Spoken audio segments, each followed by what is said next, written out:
Bonjour, chronique cinéma aujourd'hui, cinéma japonais, avec Goyokin de Gosha Hideo. Alors il y a des titres alternatifs français, Goyokin lors du Shogun, Goyokin la terreur des Sabai. En anglais, il est également connu dans une certaine version sous le titre Still Edge of Revenge, mais le titre original est bien Goyokin. C'est un film donc de Gosha Hideo qui date de 1969, un film japonais qui dure 118 minutes, et les acteurs principaux sont Nakadai Tatsuya, Nakamura Kinosuke, Tamba Tetsuro, Asaoka Ruriko, Tsukasa Yoko, etc.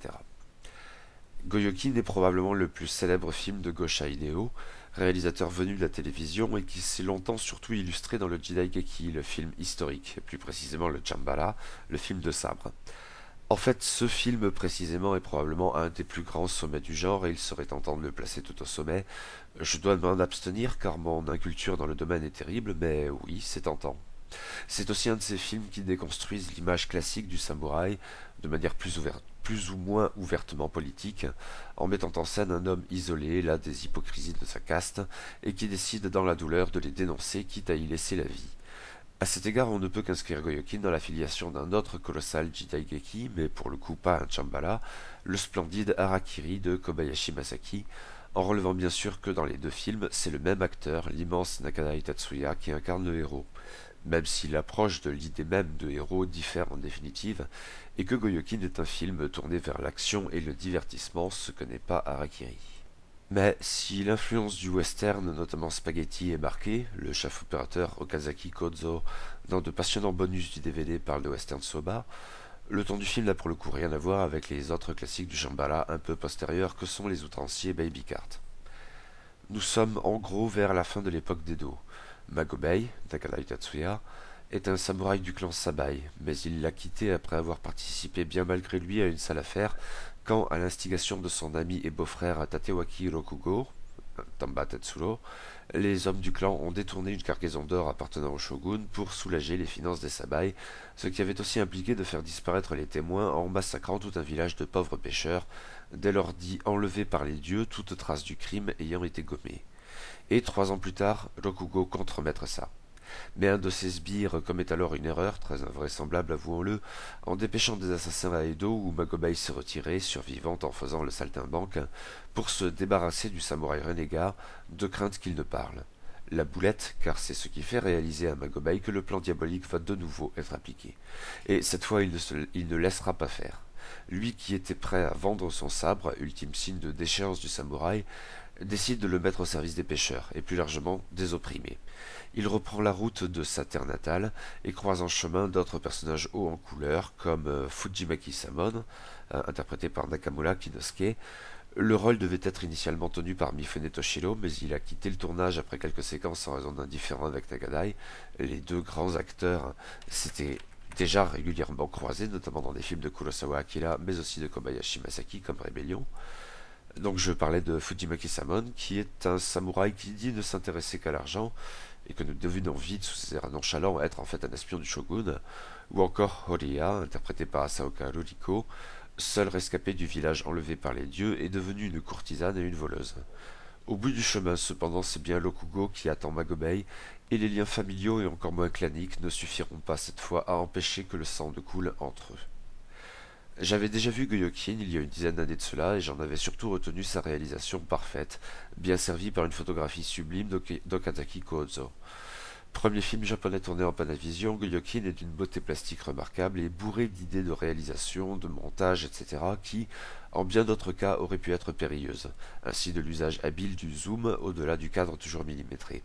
Le résultat est irréprochable et n'a finalement pas vieilli, ce qui est le lot parfois de l'inventivité. La technique et la narration ici se supportent mutuellement, car les lieux de l'action ont une grande importance. Dans un col de montagne par où doit passer Magobei pour rejoindre les terres des Sabai, le cadre est celui d'un village fantôme où peu s'en faut, où la boue est omniprésente. Okazaki Kozo établit un lien direct avec le Django de Sergio Corbucci, sorti 3 ans plus tôt. La boue est bientôt la pluie, pour Pour le coup, on pense davantage à Kurosawa, même si l'approche est différente en termes de réalisme, la pluie qui n'empêche pas les incendies. C'est un cadre joliment morbide pour le piège tendu à Magobei, mais cette crasse en même temps est celle des personnages les plus authentiques et sympathiques du film, les pouilleux qu'il s'agit de défendre, en contraste bien sûr avec la neige des séquences finales, une fausse pureté car souillée par les exactions des samouraïs, convaincus que la mort de quelques pêcheurs n'est d'aucune importance. Toutefois, l'usage de ces cadres dépasse la seule symbolique et légitime nombre d'idées de mise en scène aussi bien que de narration, dont celle très célèbre de ces samouraïs qui, assaillis par le froid intense, doivent sans cesse se réchauffer les mains à la chaleur d'une torche ou bien en soufflant dessus à l'heure fatidique du duel. Ceci étant, Goyokin est un film très stylisé. La force des images l'emporte régulièrement sur la plausibilité scénaristique ou le réalisme. L'incendie sous la pluie ou surtout le merveilleux final au son des tambours taiko martelés par des interprètes aussi dérambasques grotesques témoignent ô combien que cela peut en valoir la peine. Mais Goyokin brille par d'autres aspects encore, outre son esthétique parfaite et toujours en adéquation inventive avec l'histoire qui nous est narrée. D'autres aspects que cette fois j'avais totalement oubliés depuis mon précédent visionnage. Et ce sont des personnages excellents, interprétés par des acteurs qui ne le sont pas moins.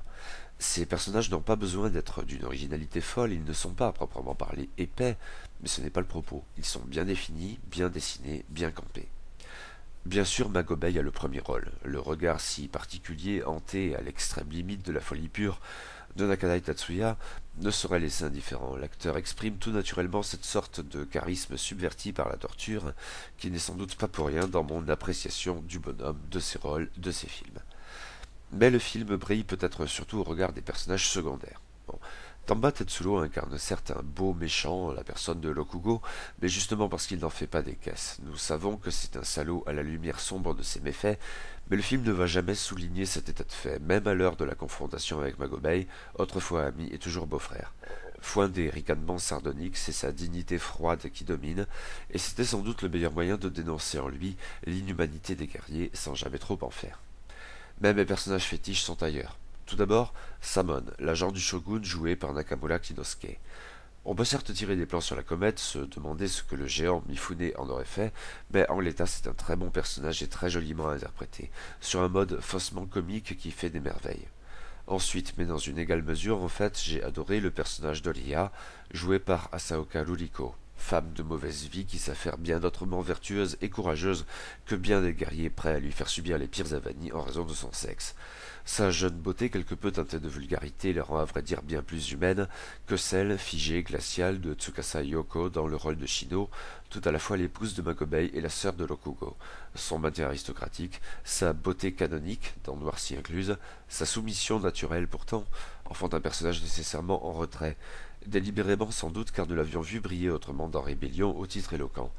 Quoi qu'il en soit, tous ces personnages sont très réussis et très bien interprétés. Goyokin est un film sublime, un excellent divertissement aux propos forts et à la réalisation parfaite, bénéficiant de personnages très réussis et excellemment interprétés. Un très grand Jidaigeki, un très grand Shambhala, il me faudra poursuivre avec Gosha Hideo, avec Itokili par exemple.